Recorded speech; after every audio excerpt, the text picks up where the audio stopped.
Hi everyone, yeah, welcome back. Good to see you again. You're looking well. Get yourself a drink and a seat up front. We're going to get started. Because, yes, there's a show. It's all been happening and now you want to know. But before we can start, we must begin with hello. My name is Sean, your host and fellow. Now grab hold your beverage, your mind just as quick. We're building up for our best sip. So join me now for the greatest pleasure where we unwind this world together. It's time now. It's time for the sip. Let's do it now. Let's do it quick. Go! Yes, delicious. Well, authorities in Edinburgh in Scotland have revealed that a small rural village unknowingly hosted what became an unlicensed music festival that ran intermittently for several months, after residents mistook it for a normal outdoor gathering. The situation began when a group of travelling performers set up a temporary equipment on private farmland, initially claiming to be filming a short promotional video. Locals had reported that the occasional loud music in the evenings, small crowds arriving and leaving unpredictably, and bright lit structures appearing on the weekends. At first, residents assumed it was a private wedding venue or seasonal event. Then it kept happening and expanding. Over time, the gatherings evolved into something closer to a rotating festival. Differing DJs every weekend, food stalls appearing and disappearing, improvised stage setups, and hundreds of attendees arriving from nearby cities. The confusion escalated because there was no clear tickets being checked at the entrance, payments were just handled informally, and signage constantly changed. One resident described it as like someone accidentally left a party running and forgot to turn it off. Local authorities only intervened where after noise complaints increased and traffic congestion began affecting nearby roads.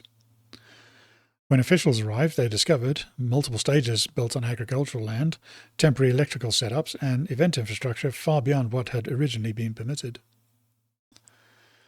Organisers reportedly claimed they were operating in a flexible community arts format, while authorities classified the activity as unlicensed large-scale event. The most unusual detail, however, was the community reaction. Some residents say that they attended regularly without knowing it was unofficial, and they became familiar with recurring performers, and even helped to direct traffic on busy nights. One farmer said at some point it stopped feeling like trespassing and started feeling like tradition. Authorities eventually shut the site down temporarily while reviewing permits and safety regulations. Officials say that future events will require clearer authorization, while locals reportedly hope something similar happens again, but with better toilets. Online reactions were pretty humorous, including the most Scottish thing is discovering you've been hosting an event for months and only noticing because it got too organised. Meanwhile, in the UK, there's some positive news about the inflation, which is now sitting at 2.8%. This was expected to be closer to 3%, but they managed to beat that estimate. This seems mainly due to the energy price cap that was put in place by Ofgem, and they're the energy regulator in the UK. Problem being that energy price caps are artificial, as prices are determined by the market, especially when you import so much of it.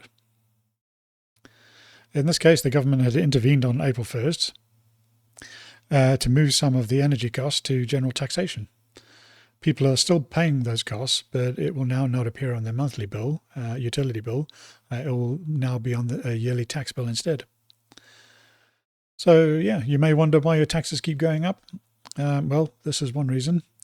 Some estimates put the additional burden at about £6 to £7 billion, and someone has to pay that. Only thing is that, taxpayers do pay that, and not everybody pays the same amount of tax, or even pays any tax at all.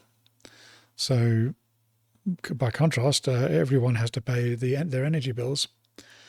So this is effectively shifting, even more costs onto the lower middle class through taxation. So yeah, who are the April 1st fools now? Staying in the UK quietly announced last night that it will not close the loophole that allows it to buy cheap Russian gas. This comes after clashes earlier in the day where Kemi Badenoch, who is the leader of the Conservative Party, accused Keir Starmer of buying dirty Russian oil. Critics have pointed out that this will help fund Russia's war effort against Ukraine.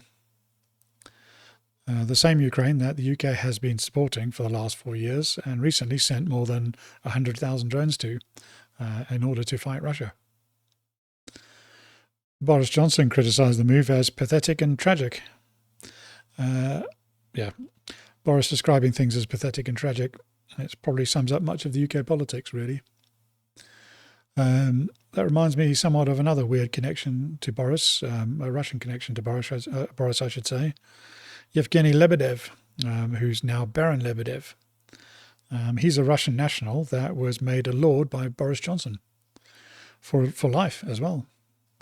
His full title is now Baron Lebedev of Hampton in London, in the London borough of Richmond upon Thames, and of Siberia in the Russian Federation. The Hamptons is quite a posh part of the UK. It is very, very nice there. So yeah, he moved to the UK when he was young. So what did his dad do? You're only a child at that point, aren't you? Well, Alexander Lebedev is a former KGB officer and Russian oligarch, whose son is now a lord for life, with access to all the national intelligence briefings that brings and control of most laws that pass through the UK. Okay then. The loophole itself is a third-party loophole in that it's okay to buy Russian gas so long as it has been processed through a third-party country. We're not, so we're not buying Russian gas, we're buying Turkish gas. Definitely Turkish. Yeah, so it's that sort of double speak that is so common in the UK. Interestingly, the EU does not have the same problem. They're implementing the same ban in full. This comes as the UK Labour MPs voted to ban new oil and gas licences in the North Sea because of climate change. Those licences would have made the UK more self-sufficient because they would have been able to drill and be able to get the oil themselves. The UK and specifically the Labour Party would rather support a hostile invading war machine than create jobs and stand on their own 2 feet. More like 2 left feet at the moment. Meanwhile, over in Ukraine, and this is from Ground News, Ukraine claws back territory as Russian losses outpaces recruitment for the 5th straight month.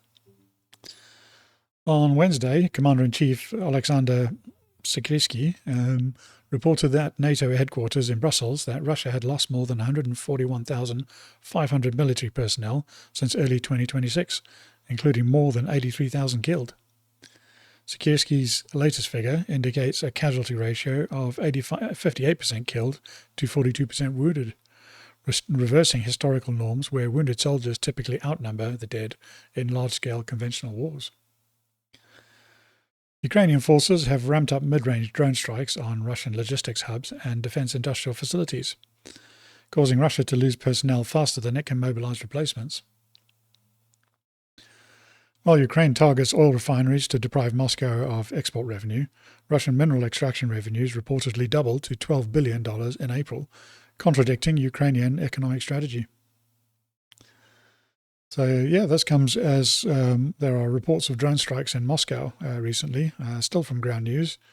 On Sunday, Ukraine launched a drone attack on Moscow that state news agency TASS described as the largest in over a year, resulting in multiple casualties near the Russian capital. This assault followed a wave of Russian strikes earlier in the week targeting Kyiv, which killed at least 25 people and injured many others, according to the Ukrainian authorities. Moscow Mayor Sergei Sobyanin reported 3 deaths in Khimki and Mytashchi, while India's embassy confirmed 1 Indian citizen was killed and 3 others injured. So, Scott Adams predicted that the Ukraine war would turn into the first drone war, and he's right. It is a drone war. Ukraine war is now in its 5th year, if you can believe, which is longer than World War II, which is kind of nuts. There are reports that Ukraine has been making better progress in the war now, even gaining more territory than Russia in April to May, largely thanks to the drones. The drones have become a mainstay feature on the front line now. You've probably seen the videos of drones chasing individuals, soldiers, before being detonated. That is unbelievably harrowing. It's real Terminator Judgment Day stuff. It would be pretty terrifying to be chased by one of those things. Ukraine has been mass producing them at scale and still importing others. The UK apparently sending over more than 100,000 recently, but Ukraine is manufacturing them in the millions. So yeah, this explains the huge rise in deaths. Usually soldiers would be wounded by a bullet, and it still takes them off the battlefield, but it's a hole, and it will heal eventually, and possibly bones broken, that kind of thing, maybe some organs damaged that need medical attention, but it's largely survivable, those injuries. But it's much harder to survive an explosion, which is resulting in more people being killed now. Especially targeted explosions. These are deliberately chasing you. But yeah, with the direct attacks happening now in Moscow, I don't think Putin is going to be taking that one lying down. For much of the war, the regular Russians have largely been oblivious to it. Now that the strikes are hitting in the capital, it'll be sending some shockwaves through those Russian elite circles. There was a ceasefire in place in early May, but that's largely collapsed now. If a deal to conclude the war can't be reached and the attacks on Moscow continue, then Putin will almost certainly escalate. That may mean some very big attacks on Ukraine, and possibly with some very, very larger weapons, much larger weapons than they've been using so far. It does seem that drones are now the new forefront in war, and it's no surprise to see that so many countries are investing in them now, especially the cheap and not so cheerful kind. Putin mentioned last week that there could be a deal in the making, so I am very hopeful that that'll happen, but until then we'll just have to wait and see. So yeah, that kind of brings me to the end of my notes. I do just want to mention that one thing I'll be trying tomorrow is a live show. It may only be on X while I figure out the setup, but I'll upload it to the other platforms shortly afterwards. Looking about 7 a.m. Central Time. So yeah, join me if you can. Which leaves me with my final parting thought, which is, get out there, let your hair down if you have any. Smile, laugh, and have fun. It's a great tonic for the soul. You'll never find that kind of payoff through a little tiny screen. And with that, I shall wish you well, say see you later, and cheers.